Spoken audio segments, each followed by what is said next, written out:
like this video and subscribe our channel.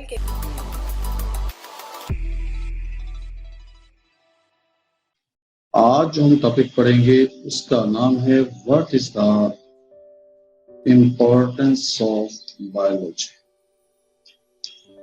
Biology की क्या अहमियत, या अगर आ जाए व्हाई वी स्टडी बायोलॉजी, हम बायोलॉजी का मुताला क्यों करते हैं,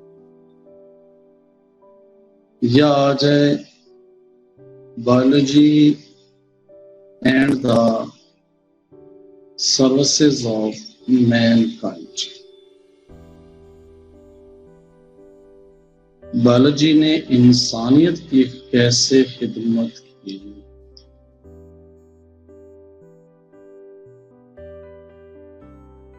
या ये भी पूछा जा सकता है ऐसे करके, how biology is involve for the welfare of human beings. Biology किस तरीके से इंसानियत के लिए मुफीद साबित हो सकती है। ये जो क्वेश्चन है इंपॉर्टेंस ऑफ बायोलॉजी,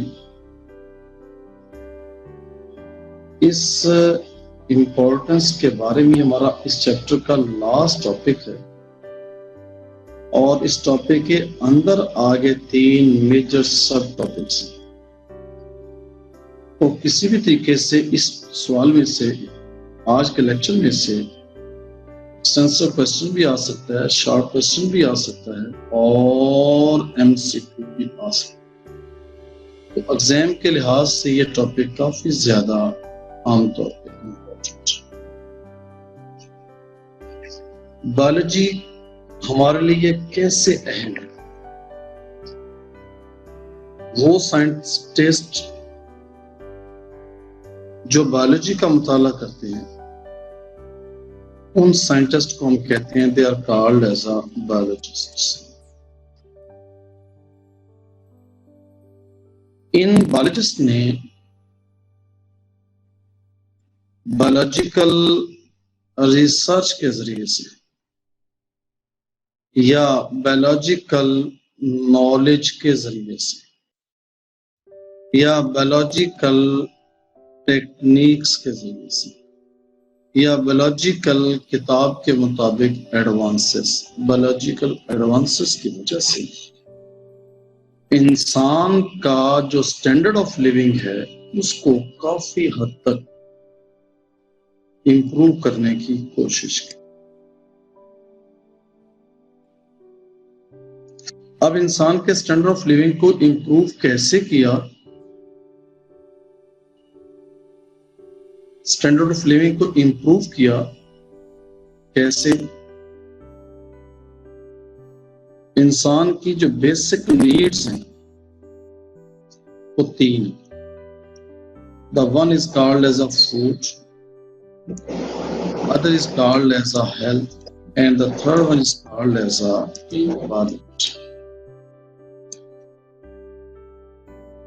तो इंसान के स्टैंडर्ड ऑफ लिविंग को इंप्रूव करने के लिए बायोलॉजिस्ट हैं। इन बायोलॉजिस्ट ने बायोलॉजिकल रिसर्च के जरिए, बायोलॉजिकल नॉलेज के जरिए, बायोलॉजिकल एडवांसेस के जरिए से, बायोलॉजिकल टेक्निक्स के जरिए से,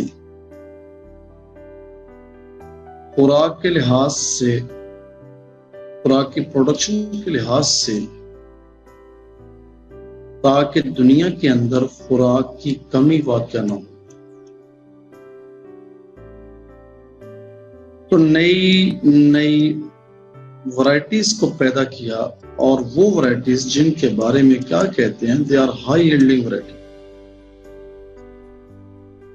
ताकि इंसान की जो बेसिक नीड है खुराक की, उसको, ताकि खुराक की किल्लत ना हो, उसके लिहाज से।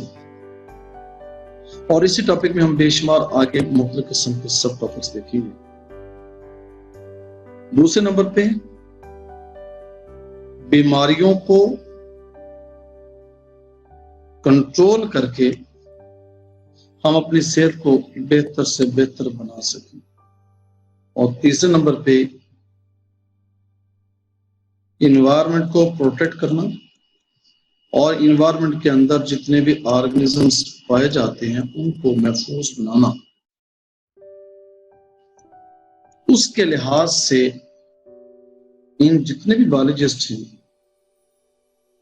इन बायोलॉजिस्ट ने in biological research advances techniques के जरिए से इन फील्ड में अपना रोल प्ले किया। दूसरे लफ्जों में इन बायोलॉजिस्ट का हमारे ऊपर एहसान है, खुराक के लिहाज से, सेहत के लिहाज से, इन्वायरमेंट के लिहाज से। अब इसको हम वन बाय वन करके डिस्कस करते हैं। Next sheet. तो ये जो इंपॉर्टेंस ऑफ बायोलॉजी में पहला जो फील्ड है उसको हमने क्या कहा, it is called as a food production.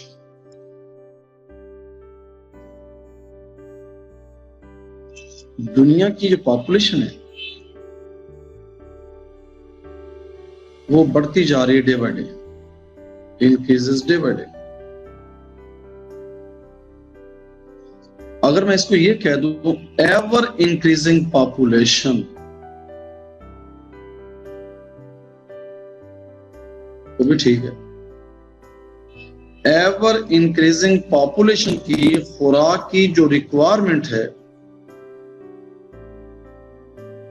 उसको ओवरकम करने के लिए, पूरा करने के लिए, ताकि दुनिया में कहीं शॉर्टेज ऑफ फूड ना हो, शॉर्टेज ऑफ फूड के प्रॉब्लम को ओवरकम करने के लिए, खुराक की रिक्वायरमेंट को, नीड को पूरा करने के लिए साइंटिस्ट ने सबसे पहले न्यू वैरायटीज ऑफ क्रॉप्स को पैदा किया which give a high yield या हाई यील्डिंग वैरायटीज को पैदा। कौन सी क्रॉप्स में, जैसे व्हीट, जैसे कॉर्न, राइस वगैरह। एवर इंक्रीजिंग पॉपुलेशन की खुराक की डिमांड को, नीड को, डिमांड को पूरा करने के लिए दुनिया में शॉर्टेज ऑफ फूड ना हो, नई नई वैरायटीज को पैदा किया ताकि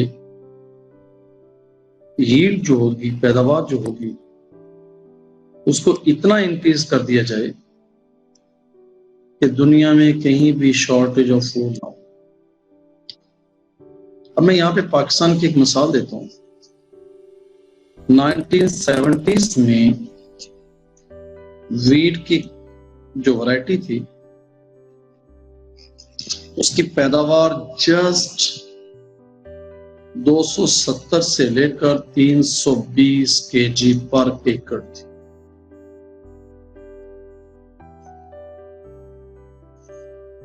फिर 1980s में गंदम की किस्म आई जिसको कहते हैं मैक्सी पाक। इसकी जो यील्ड थी वो तकरीबन 1600 से लेकर 2000 किलोग्राम पर एकड़।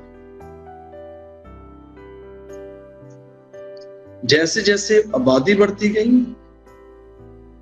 जैसे जैसे पॉपुलेशन इंक्रीज होती गई,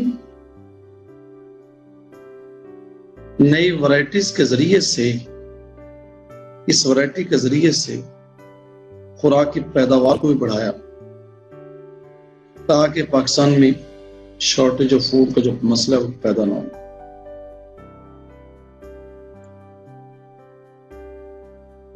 फिर आजकल अशे में फकरे हिंद एक वैरायटी आई जिसकी पैदावार नियर 4000 किलोग्राम पर एकड़। With the passage of time, जैसे जैसे टाइम बढ़ता जा रहा है नई नई वैरायटीज के जरिए से दुनिया के अंदर, पाकिस्तान के अंदर शॉर्टेज फूड के मसले को ओवरकम करने के लिए, इंक्रीज पॉपुलेशन की रिक्वायरमेंट को पूरा करने के लिए जितने भी प्लांट ब्रीडर्स हैं, इन लोगों ने प्लांट ब्रीडिंग के प्रिंसिपल्स को इस्तेमाल करते हुए जिनका बेहतर जेनेटिक्स थी, उन पौधों को क्रॉस किया और उन क्रॉसिंग के नतीजे से न्यू हाई यील्डिंग वैरायटीज को पैदा किया। ना सिर्फ क्रॉप्स को पैदा किया बल्कि क्रॉप्स के साथ साथ वेजिटेबल्स को भी पैदा किया, उसके साथ साथ जो फ्रूट्स हैं उनको भी, ताकि इन पॉपुलेशन जो इंक्रीज होती है with the passage of time, उसकी रिक्वायरमेंट को पूरा किया जा सके।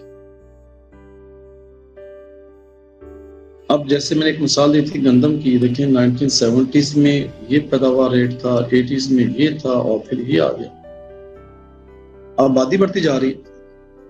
जैसे हम जानते हैं 1947 में, नेक्स्ट पेज, 1947 में जब Pakistan came into being, Pakistan की पॉपुलेशन थी 3.4 मिलियन, 3.25 मिलियन, इतनी आबादी थी, जिसको कहते हैं 32 करोड़। लेकिन जब 1997 में सेंसस हुए तो पाकिस्तान की आबादी चलेगी 150 टू 160 मिलियन, और 2018-19 के सेंसस में इसको देखा गया तो ये चलेगी तकरीबन 220 मिलियन के करीब। अब एवर इंक्रीजिंग पॉपुलेशन,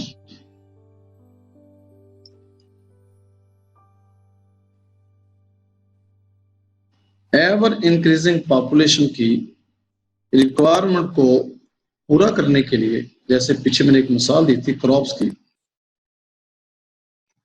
तो नई नई वैरायटीज को पैदा किया ताकि दुनिया के अंदर, ताकि पाकिस्तान में शॉर्टेज ऑफ फूड ना हो। शॉर्टेज ऑफ फूड के प्रॉब्लम को कंट्रोल करने के लिए इन वैरायटीज के जरिए से, अब ये मैं आपको छोटी सी मिसाल यहाँ पे देता हूँ। This is called as a map of Pakistan. 1947 में वजूद में आया था, उसके 2 पार्ट थे, और 1971 में इसके 2 पार्ट हो गए। ये बांग्लादेश अलहदा और पाकिस्तान अलग। तो उस वक्त पाकिस्तान की आबादी थी तकरीबन 20 करोड़, ये पाकिस्तान की इस हिस्से की, और 12 करोड़ आबादी थी इस हिस्से की।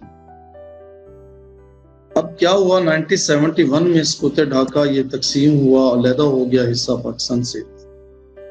आबादी पाकिस्तान जब बना था 1947 में तो उसकी आबादी 20 करोड़ थी। 12 करोड़ ये दूसरे हिस्से के थे, बांग्लादेश तो आजकल बांग्लादेश है। अब उससे 50 साल के बाद 1987 में 1997, 50 साल बाद पाकिस्तान की आबादी में 20 करोड़ यानी 20 मिलियन की निस्बत पाकिस्तान की आबादी 150 से लेकर 160 मिलियन तक चली। तो पाकिस्तान की आबादी में 7-8 गुना इजाफा हुआ। जगह कम हो गई, इजाफा आबादी बढ़ती गई। अब इस दुनिया की पाकिस्तान की इस आबादी को शॉर्टेज ऑफ फूड से निपटने के लिए, कंट्रोल करने के लिए, एवर इंक्रीजिंग पॉपुलेशन की रिक्वायरमेंट को पूरा करने के लिए, एवर इंक्रीजिंग पॉपुलेशन की रिक्वायरमेंट को पूरा करने के लिए नई नई वैरायटीज ऑफ क्रॉप्स को पैदा किया।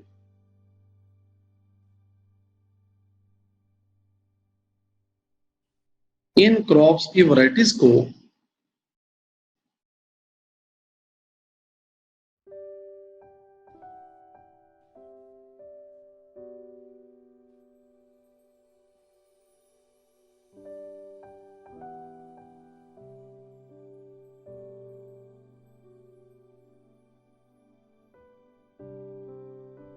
इन क्रॉप्स को पूरा करने के लिए न्यू हाई यील्डिंग वैरायटीज को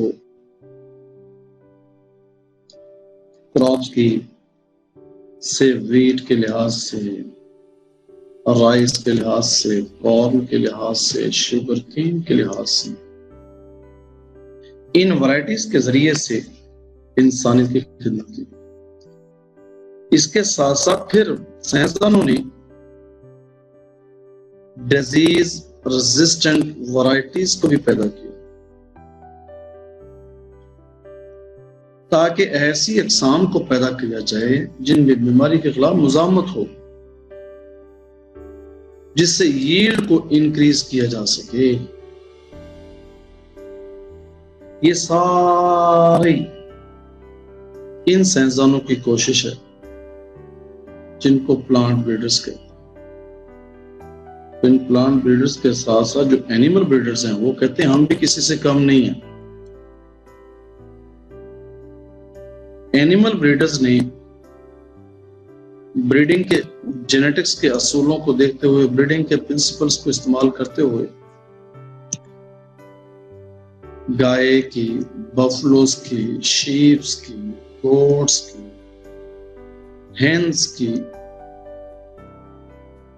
नई नई अक़साम को पैदा किया ताकि जो इंसान की बेसिक नीड है, मिल्क, मीट और एग्स, इस रिक्वायरमेंट को पूरा किया जा सके। अब मिल्क की रिक्वायरमेंट को, मीट और एग्स जो कि हमारे बेसिक नीड्स हैं, इन बेसिक नीड्स को पूरा करने के लिए एनिमल ब्रीडर्स ने ब्रीडिंग प्रिंसिपल्स के जरिए से ऐसे जानवरों को पैदा किया जैसे आजकल बफलोस या कॉस, जो तकरीबन 3 टाइम्स आ डे दूध देती। पहले गाय भैंस दूध देती थी 3/3, सुबह 3 शाम 3, या 4/4, सुबह 4 शाम 4, 5/4, सुबह 5 किलो शाम को 4। अब 3 time day, nearly 20 kg per day अब दूध देने वाली गाय के अक़साम आ चुके। ऑस्ट्रेलिया की नस्ल, न्यूजीलैंड की नस्ल, साहिवाल नस्ल, तो बहुत सारी गाय ऐसी आ चुकी हैं जो मैक्सिमम दूध जो है वो आमतौर पर देने की गाय, ताकि पाकिस्तान जो है दूध के लिहाज से पाकिस्तान के अवाम मुस्तफीद हो। ऑल ओवर द वर्ल्ड बहुत सी अक़साम है गाय, काउस की, बफलोस की, जो कि large amount of milk they can be produced. इसी तरीके से गोश्त, मीट। अब ये जो पोल्ट्री ब्रीडर्स हैं, इन्होंने इस नस्ल को पैदा किया जिसका कोई सानी नहीं, ब्रायलर, जिसको हम क्या कहते हैं, it is called quick cheap white meat, जल्दी, सस्ता और सफेद गोश्त, फायदा कम, नुकसान ज्यादा। इस नस्ल को क्या कहते हैं, ब्रायलर। अब ये पहले दौर के अंदर जो हेंस की अक़साम थी, देसी जिसको कहते हैं वाइल्ड, वो तकरीबन 12 महीने के बाद मुर्गी का वजन होता था 2 kg। और ब्रायलर के बारे में क्या कहते हैं, 40 दिन के अंदर शाबाश इसका वजन हो जाता है 2 kg। कहां 1.25 महीना, कहां 12 महीने। इसी के साथ पैदावार देने के लिए गोश्त के मैदान में पाकिस्तान भी और दुनिया के ममालिक जो खुद कफील हुए। ये सारी ब्रायलर किसने पैदा किया, एनिमल ब्रीडर्स। और कौन animal breeders, they are called as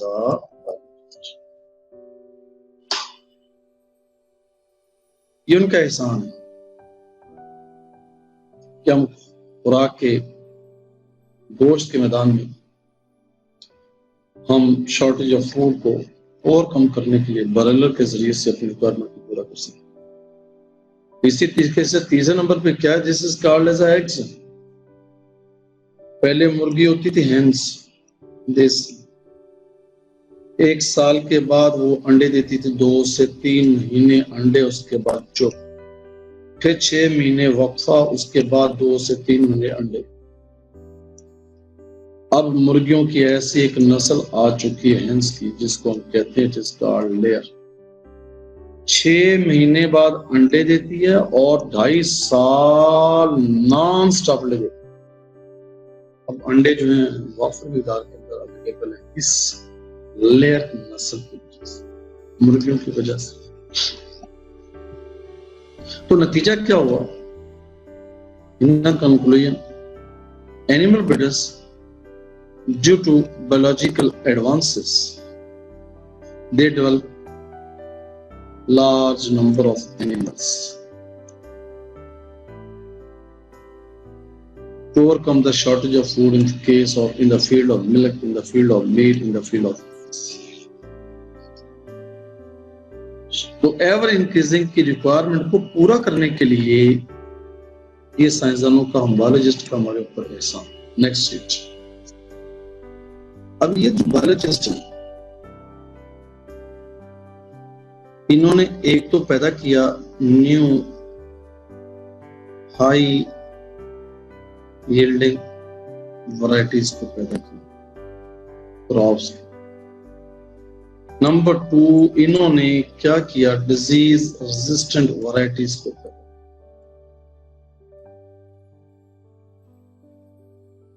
number 3, animal breeders ने दूध के लिहाज से, गोश्त के लिहाज से, एग्स के लिहाज से एनिमल्स की नई नई वैरायटीज को पैदा किया। आजकल जो जेनेटिक्स की टेक्निक है, जिसको हम कहते हैं जेनेटिक इंजीनियरिंग, उसके जरिए से भी हम डिजायरेबल जीन को या वैल्यूएबल जीन को हम ट्रांसफर कर सकते हैं एक ऑर्गेनिज्म से दूसरे ऑर्गेनिज्म में, ताकि हम उससे बेनिफिट्स को हासिल कर सकें। तो genetic engineering can be defined as transfer of a gene, या इसी को हम ये भी कह सकते हैं manipulation of gene from one organism into another organism to get desirable characteristics.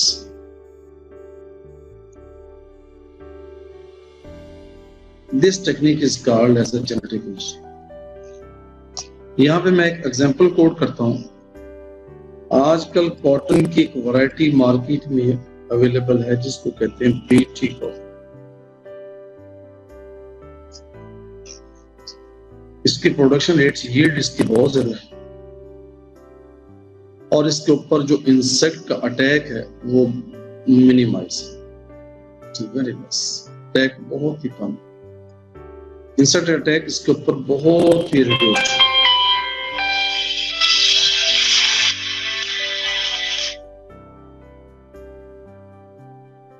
अब साइंटिस्ट ने क्या देखा, बीटी एक्चुअली लफ्ज एक बैक्टीरिया से निकला है, जिसका नाम है बैसिलस थीरियोजेनेसिस।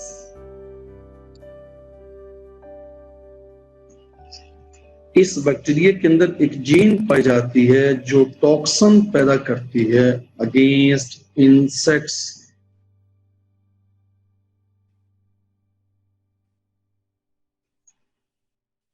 तो जितने भी जेनेटिक इंजीनियर्स थे, जेनेटिक इंजीनियर्स, इन्होंने क्या किया, इस बैक्टीरिया से the gene which produce toxin, इस जीन को लेकर इन्होंने जीन को इंसर्ट किया, इनकॉर्पोरेट किया कॉटन, और कॉटन के अंदर ये जीन जो थी टॉक्सिन प्रोड्यूसिंग जीन, ये कॉटन में जाके टॉक्सिन पैदा करती है। जब कोई इंसेक्ट इस पे अटैक करता है तो इस टॉक्सिन की वजह से ये इंसेक्ट को कर देती किल, जिसकी वजह से यील्ड को काफी हद तक इंक्रीज किया जा सकता है।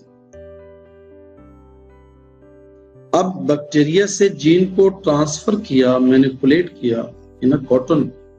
This transfer of gene from one organism into another through a vector, इंशाल्लाह डिटेल करेंगे 23 चैप्टर।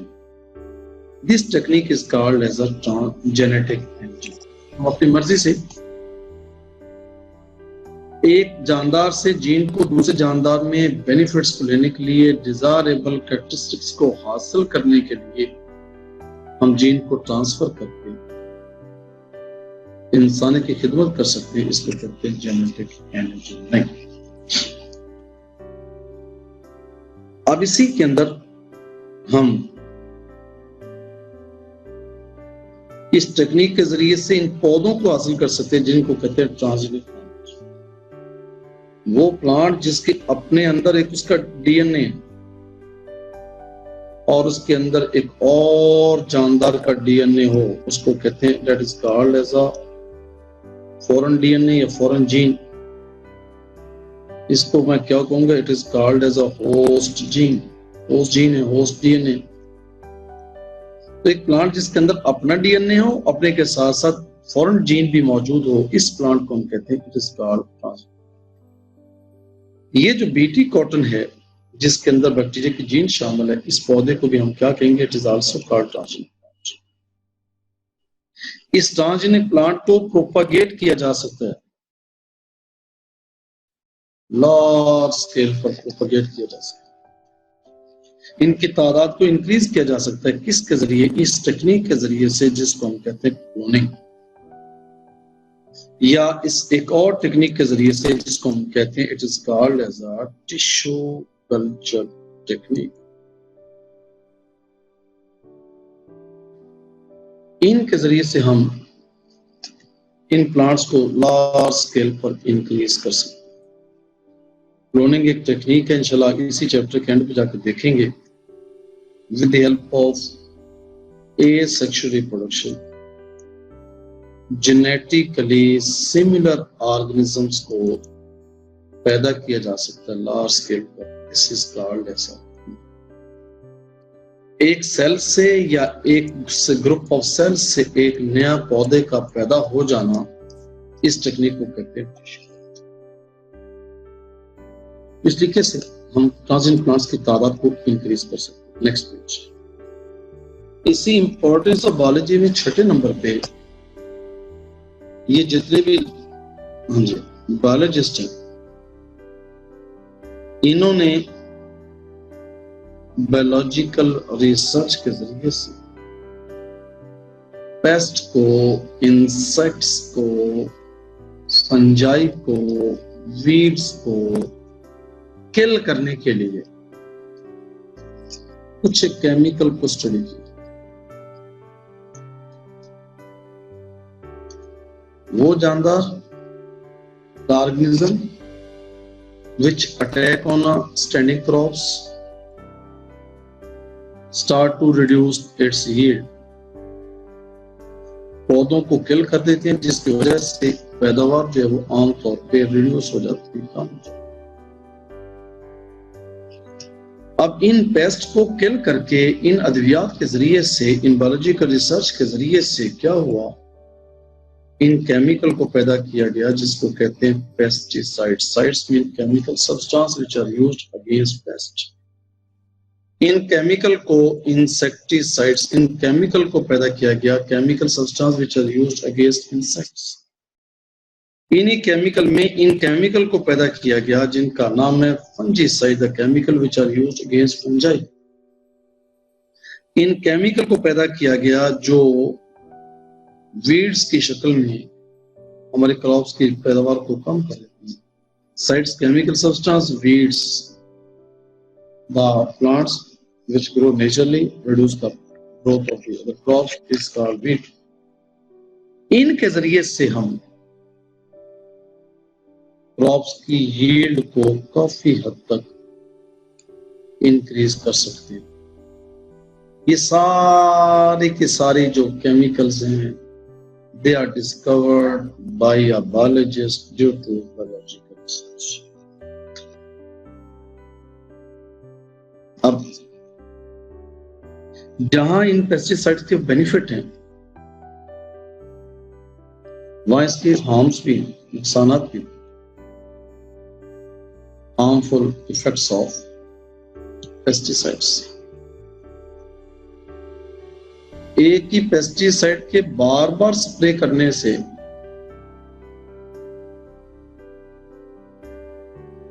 ऑर्गेनिज्म के अंदर काफी हद तक रेजिस्टेंस आ जाती है, आ चुकी है, जिसकी वजह से ऑर्गेनिज्म में इनके खिलाफ मुजामत का बहुत ज्यादा है और नतीजतन इनको अटैक करना, इनको किल करना अब बहुत मुश्किल होता है।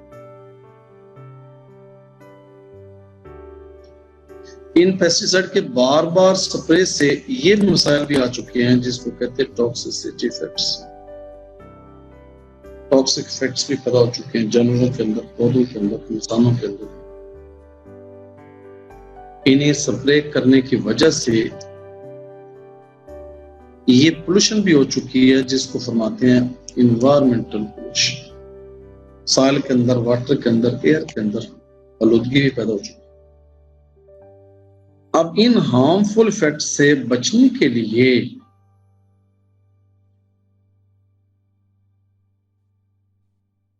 साइंसदानों ने फिर अब क्या किया, एक नया तरीका इस्तेमाल किया, उसको क्या कहते हैं, it is called as a bio control.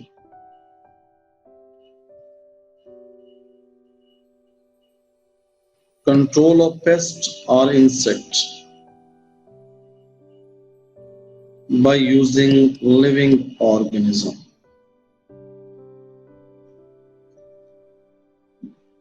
बजाय इसके हम केमिकल इस्तेमाल करें, केमिकल की बजाय हम लिविंग ऑर्गेनिजम्स को यूज करें। इस control is called bio control. जैसे घरों के अंदर चूहों को मारने के लिए छोटी छोटी चूहे मार गोलियां इस्तेमाल करते हैं। ये केमिकल्स हैं जो चूहों को किल कर देते हैं।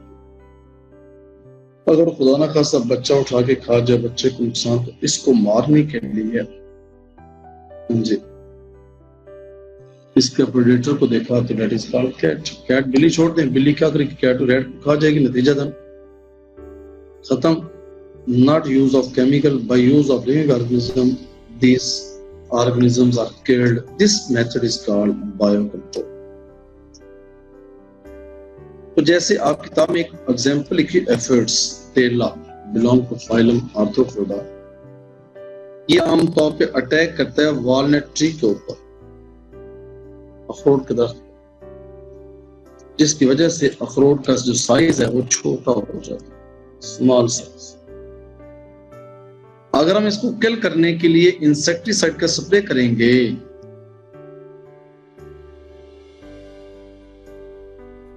इंसेक्टिसाइड के स्प्रे करने से जो वॉलनट, जो अखरोट है, वो क्या हो जाता है, it start to become soft, size भी रिड्यूस होगा और खट्टा हो जाएगा। तो साइंसदानों ने इसको स्टडी करते हुए देखा, एक animal of wasp also belong to phylum Arthropoda class insecta. Wasp इसका दुश्मन। वेस्ट क्या करता है, एफर्ट्स के साथ compete करता है, इसको पैरासिटाइज करके ये एफर्ट्स को किल कर देता है, खा जाता है। नतीजतन वॉलनट ट्री के ऊपर इसका अटैक मिनिमम हो जाता है, जिसकी वजह से सीड प्रोडक्शन जो है वो आहिस्ता आहिस्ता बेहतर की जा सकती है। इस किस्म के कंट्रोल को कहते हैं, it is called bio control. तो नोअडेज आजकल बैक्टीरिया को भी यूज किया जाता है as a bio control, and this is called biopesticide. पानी के जरिए से, पानी में बैक्टीरिया के जरिए से स्प्रे करने से हम मुख्तलिफ किस्म के पेस्ट को, मुख्तलिफ किस्म के इंसेक्ट्स को हम किल करके पैदावार को इंक्रीज कर सकते हैं। पौधों के प्रोडक्शन जो रेट है उसको हम इंक्रीज कर सकते हैं। This type of control is called bio control. Next page. Next, integrated disease management.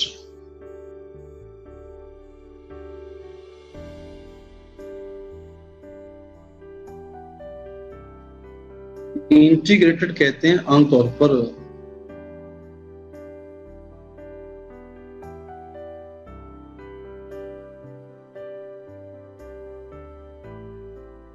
इकट्ठा करना, यकजा करना।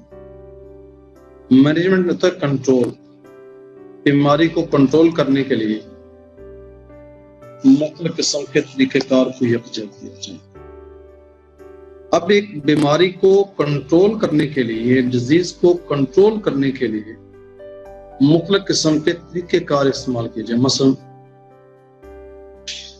डिजीज रेजिस्टेंट वैरायटीज को पैदा किया जाए, मसलन पेस्टिसाइड्स के जरिए से उनको पेस्ट को किल किया जाए ताकि पैदावार को बढ़ाया जा सके, या बायो कंट्रोल के जरिए से पेस्टिसाइड के इफेक्ट्स को मिनिमाइज किया जाए। एक बीमारी को कंट्रोल करने के लिए जो मुख्तलिफ तरीके इस्तेमाल किए जाते हैं ताकि ओवरऑल यील्ड को इंक्रीज किया जा सके, इस मैनेजमेंट को क्या कहते हैं? इंटीग्रेटेड डिजीज मैनेजमेंट के नाम से।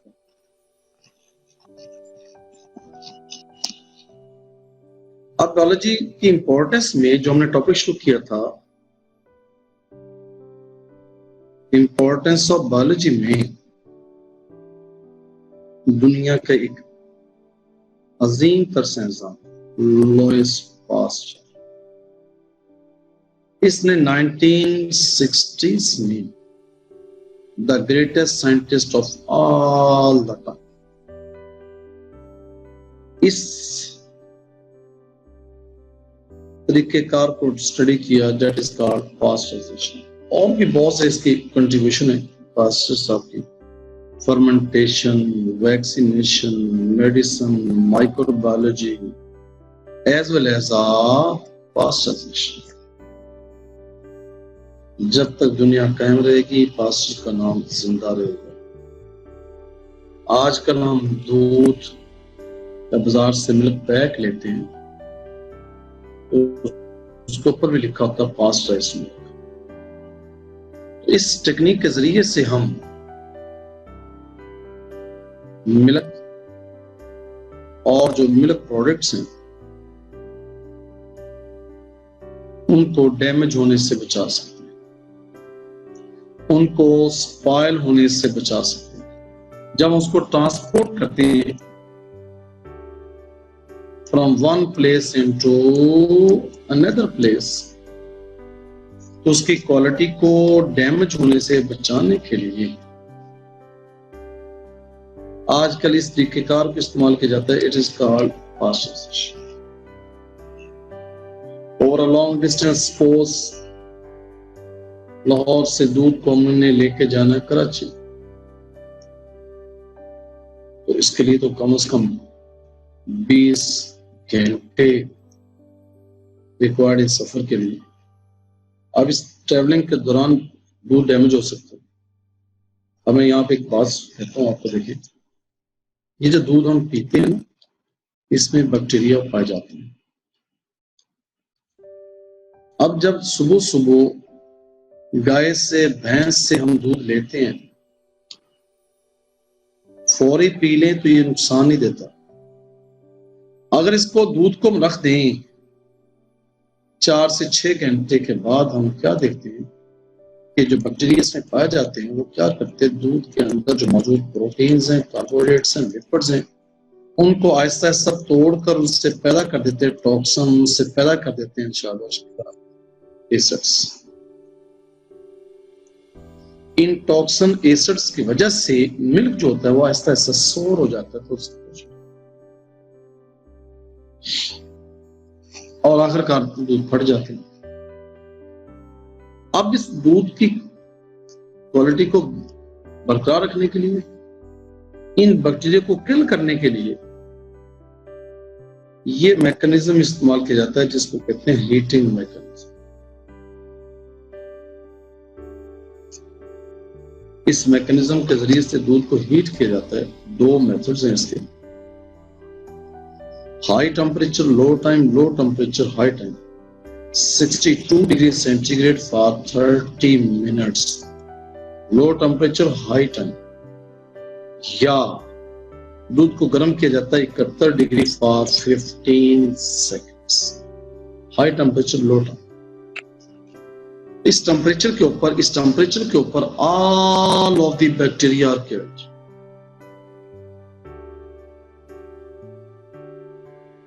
तो नतीजतन उसकी क्वालिटी को सेव किया जा सकता, उसको डांप तक दे दें, कई दिनों तक हम दूध की क्वालिटी को तबाह होने से रोक सकते। इस तरह के इलाज को कहते हैं this is called as a pasteurization. दो साइंसदानों ने आजकल लो टेम्परेचर के जरिए से मिल्क को कंजर्व करने, प्रोटेक्ट करने के लिए तरीकेकार दे दिए किताब में नहीं, कि मिल्क को आमतौर पे स्टोर किया जाता है लो टेम्परेचर पे, नियरली 5 से 10 डिग्री टेम्परेचर। इस टेम्परेचर पे जितने भी बैक्टीरिया होते हैं, all of the bacteria are inactive, और बाज़ औक़ात इससे भी नीचे ले जाते हैं 4 डिग्री टेम्परेचर पे। इस टेम्परेचर पे बैक्टीरिया इनएक्टिव हो जाते हैं, नतीजतन उनको ट्रांसपोर्ट करना आमतौर पे आसान है, एक जगह से दूसरी जगह ट्रांसपोर्ट, और इसको कहते हैं चिलिंग मैकेनिज्म। तो जैसे टेम्परेचर इंक्रीज होगा, ये मैकेनिज्म के जरिए से बैक्टीरिया को इसको दूध को ट्रांसपोर्ट किया जा सकता है, लेकिन जैसे टेम्परेचर इंक्रीज होगा बैक्टीरिया किल करेंगे। लेकिन इस टेम्परेचर से, इस पास्चराइजेशन से क्या हुआ कि बैक्टीरिया को किल कर दिया जाता है, और उसको अगर डांप कर रख दिया जाए, पैक करके रख दिया जाए, उस क्वालिटी को कई महीनों, कई सालों तक यूज किया जा सकता है। नेक्स्ट चीज, इस इंपॉर्टेंस ऑफ बायोलॉजी में ये जितने भी लोग जिन्होंने इसके ऊपर काम किया, जिनको क्या कहते हैं बायोलॉजिस्ट, इन लोगों ने क्या किया, बायोलॉजिकल रिसर्च के जरिए से, बायोलॉजिकल एडवांसेस के जरिए से, बायोलॉजिकल टेक्निक्स के जरिए से, बायोलॉजिकल नॉलेज के जरिए से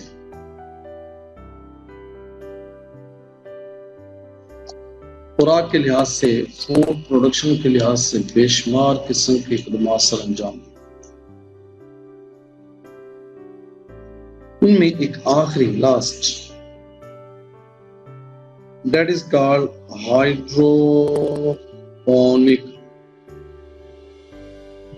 कल्चर टेक्निक। आजकल साइंटिस्ट इस टेक्निक के जरिए से इंसान के वेलफेयर के लिए अपना रोल प्ले करते हैं। अब यहां पर एक बात हम कर लेते हैं डिस्कस होके, this is called as a soil, it is a complex medium. ये कॉम्प्लेक्स मीडियम, इसमें मुख्तलिफ किस्म के न्यूट्रिएंट्स हैं, मुख्तलिफ किस्म की, और ये जो न्यूट्रिएंट्स मुख्तलिफ किस्म की क्वांटिटी के अंदर मौजूद। जब हम इसके अंदर एक प्लांट को कल्टीवेट करते हैं,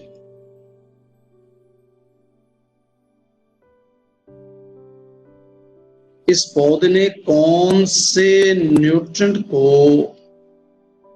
कितनी मिकदार के अंदर इस्तेमाल किया, इस पौधे की दूसरे लफ्जों में क्या रिक्वायरमेंट है, इसको डिटरमिन करना हमारे लिए इम्पॉसिबल। कौन से पौधे ने कौन से न्यूट्रिएंट्स को कितनी मिकदार में, दूसरे लफ्ज़ों में कौन से पौधे ने कौन से न्यूट्रिएंट्स को कौन कौन सी क्वांटिटी को इस्तेमाल किया, कितनी मिकदार में इस्तेमाल किया, इसको डिटरमिन करना बड़ी मुश्किल है। ऐसे ही जैसे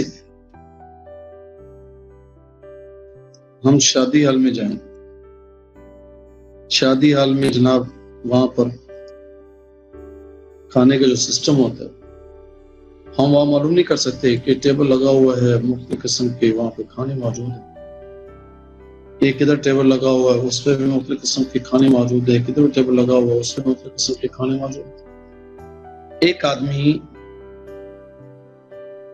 उस टेबल से, ये इस टेबल से, या इस टेबल से, या इधर से, या इधर से, या इधर से मुख्तलिफ किस्म के खाने उठा के खाता है, तो हमें बहुत मुश्किल होगा कि शादी हाल के अंदर इस आदमी ने कितना खाया। और अगर घर में दावत की जाए और छोटे छोटे बर्तनों में सालन डाल के दिया जाए, फिर हम मालूम कर सकते हैं कि इस आदमी ने कौन सी चीज को पसंद किया, किस आदमी ने कौन सी चीज को खाया। तो अब कौन से पौधे को कौन सा न्यूट्रिएंट चाहिए, कितनी मिकदार में चाहिए, इसको डिटरमिन करने के लिए आज के लिए टेक्निक है हाइड्रोपोनिक टेक्निक। ये जो लोग हैं ना एस्ट्रोनॉट्स, फलाह के अंदर सब्जियां काश्त करने वाले, इन्होंने इस टेक्निक के जरिए से लार्ज स्केल पर क्रॉप्स, वेजिटेबल्स की खास तौर पर पैदावार को इंक्रीज की।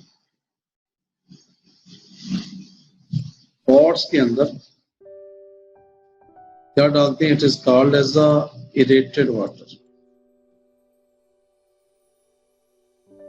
और फिर इसके अंदर क्या करते हैं, पौधों को लगा देते हैं, काश्त करते हैं, ये देखने के लिए कि ये जो प्लांट है इसकी क्या रिक्वायरमेंट है।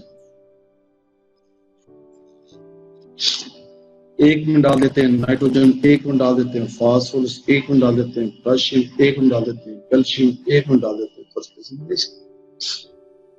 क्या देखा, यहाँ पे पौधे की ग्रोथ ज्यादा है, यहाँ पे कम है, यहाँ पे थोड़ी है, यहाँ पे बहुत ही थोड़ी है, ना होने की बात है। इससे पता क्या चला कि इस पौधे की ग्रोथ के लिए nitrogen is basic requirement. Nitrogen ज्यादा मिकदार में, फास्फोरस कम, पोटेशियम कम, कैल्शियम और मैग्नीशियम बहुत कम मिकदार के अंदर, जैसे हमने बायो एलिमेंट्स पढ़े थे। इस तरीके से हम एक प्लांट की रिक्वायरमेंट को मालूम कर सकते हैं। उसको नाइट्रोजन ज्यादा चाहिए, उसको फास्फोरस चाहिए, उसको पोटेशियम चाहिए, उसको कैल्शियम चाहिए, उसको मैग्नीशियम चाहिए, वगैरह वगैरह। हम ये चीजों को ऐड कर दें तो उससे पैदावार को इंक्रीज किया जा सकता है, उससे पौधे की यील्ड को इनहांस किया जा सकता है।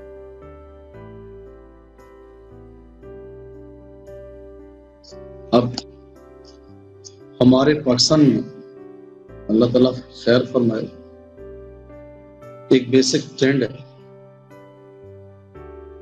वो बेसिक ट्रेंड क्या है,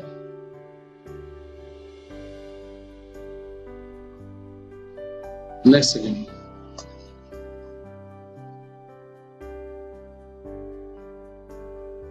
कि एक इलाके के अंदर जमीन है मुख्तलिफ किस्म के लोगों की, फर्ज की ये एकड़ जमीन है,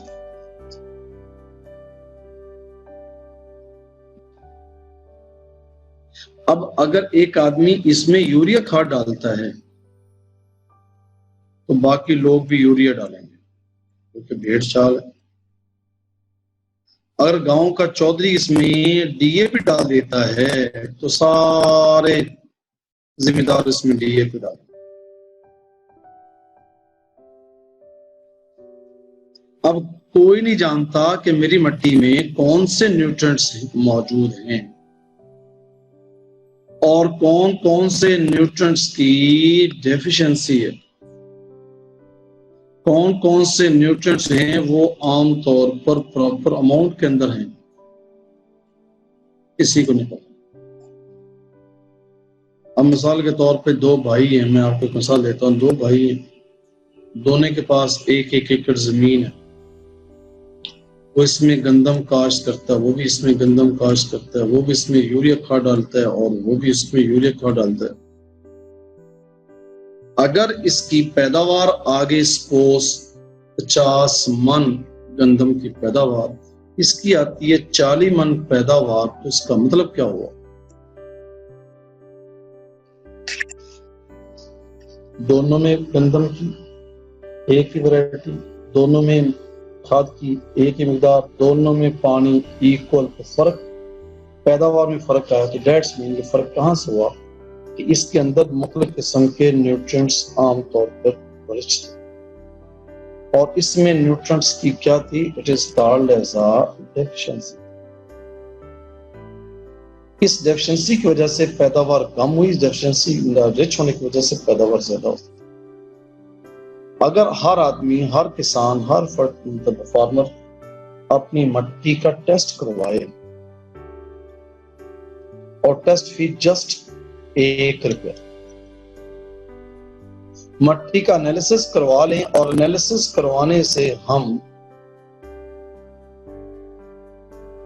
देख सकते हैं, जान सकते हैं कौन कौन से न्यूट्रिएंट्स मौजूद हैं, कौन सी कमी है, कौन सी न्यूट्रिएंट की मिकदार पूरी।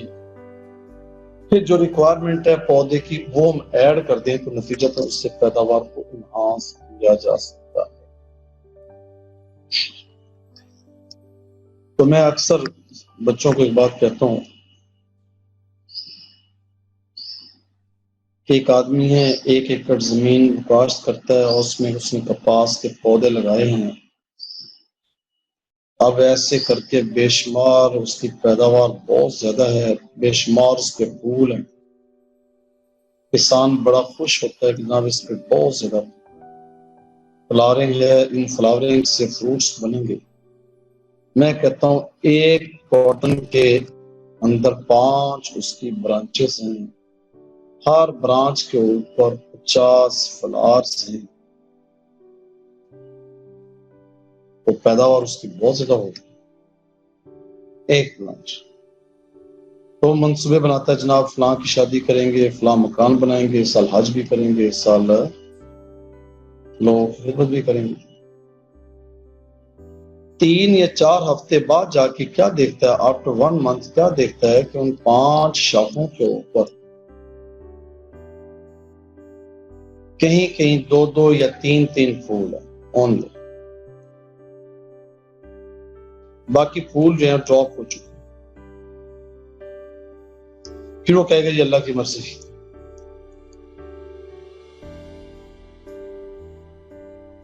फिर वो रब की रजा के लिए छोड़ देगा, ये अल्लाह की मर्जी, रब की तरफ, रब को मंजूर नहीं था। सारे प्लान, सारे ख्वाब खाक में चले गए, खत्म। अल्लाह ताला की मर्जी है, जिसको जितना चाहे देते हैं।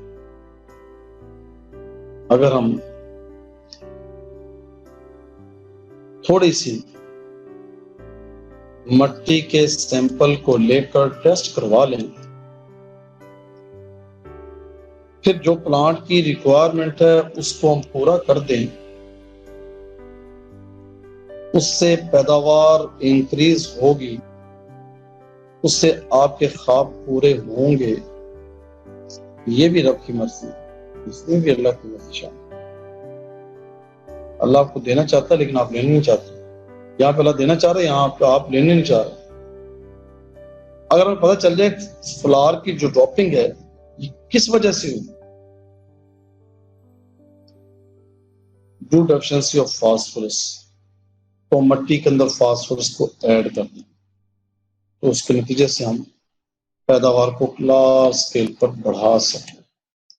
हमें पता हो कौन से पौधे को क्या चाहिए, कौन से पौधे को कौन से न्यूट्रिएंट्स चाहिए, ये सारा मुमकिन बनाया नेक्स्ट, ये सारे का सारा मुमकिन बना इस टेक्निक के जरिए से, जिसको कहते हैं हाइड्रोपोनिक कल्चर टेक्निक के जरिए।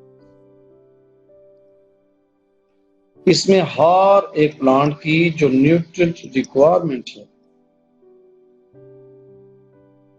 उसको मालूम किया गया, न्यूट्रिएंट रिक्वायरमेंट को मालूम किया गया और फिर मिट्टी के अंदर ऐड कर दे, पानी के अंदर इन लोगों ने पानी के अंदर पौधों को कल्चर किया,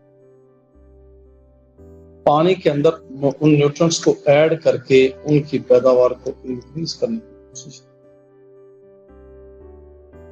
उससे यील्ड को बहुत ज्यादा लार्ज स्केल पे इंक्रीज कर सकते। मैं मिसाल देता हूं अक्सर के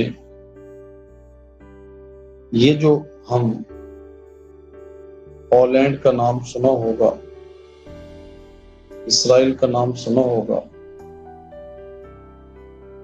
छोटे छोटे ममालिक, इन लोगों ने बायोलॉजी को इस्तेमाल करते हुए, बायोलॉजिस्ट जितने भी साइंसदान, उन लोगों ने न्यू टेक्निक्स के जरिए से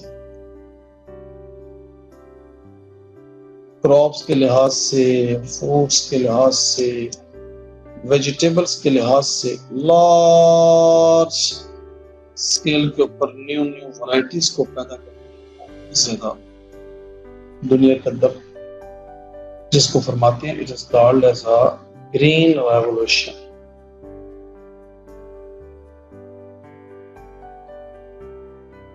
उसके अंदर उन्होंने अपना एक रोल प्ले किया ताकि हम इंक्रीजिंग पॉपुलेशन की रिक्वायरमेंट को पूरा करने के लिए, दुनिया में शॉर्टेज ऑफ फूड ना हो, उसको ओवरकम करने के लिए खुराक के अंदर बेशुमार किस्म के फूड प्रोडक्शन के लिए उन्होंने अपना रोल प्ले किया। ये सारा इन बायोलॉजिस्ट का हमारे ऊपर एहसान। अगर ये बायोलॉजिस्ट ना होते, न्यू टेक्निक्स को इस्तेमाल ना करते, तो दुनिया अब खुराक के लिहाज से खत्म हो। दुनिया में बहुत ज्यादा खुराक की कमी होती है और खुराक की कमी की वजह से दुनिया इस स्टेज के ऊपर, और इंसान का जो स्टैंडर्ड ऑफ लिविंग है वो इतना ज्यादा आम तौर पे इम्प्रूव ना हो। ये उनका एहसान।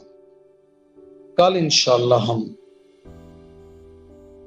Importance of biology in the field of health, इंशाल्लाह कल इसके बारे में डिस्कस करेंगे।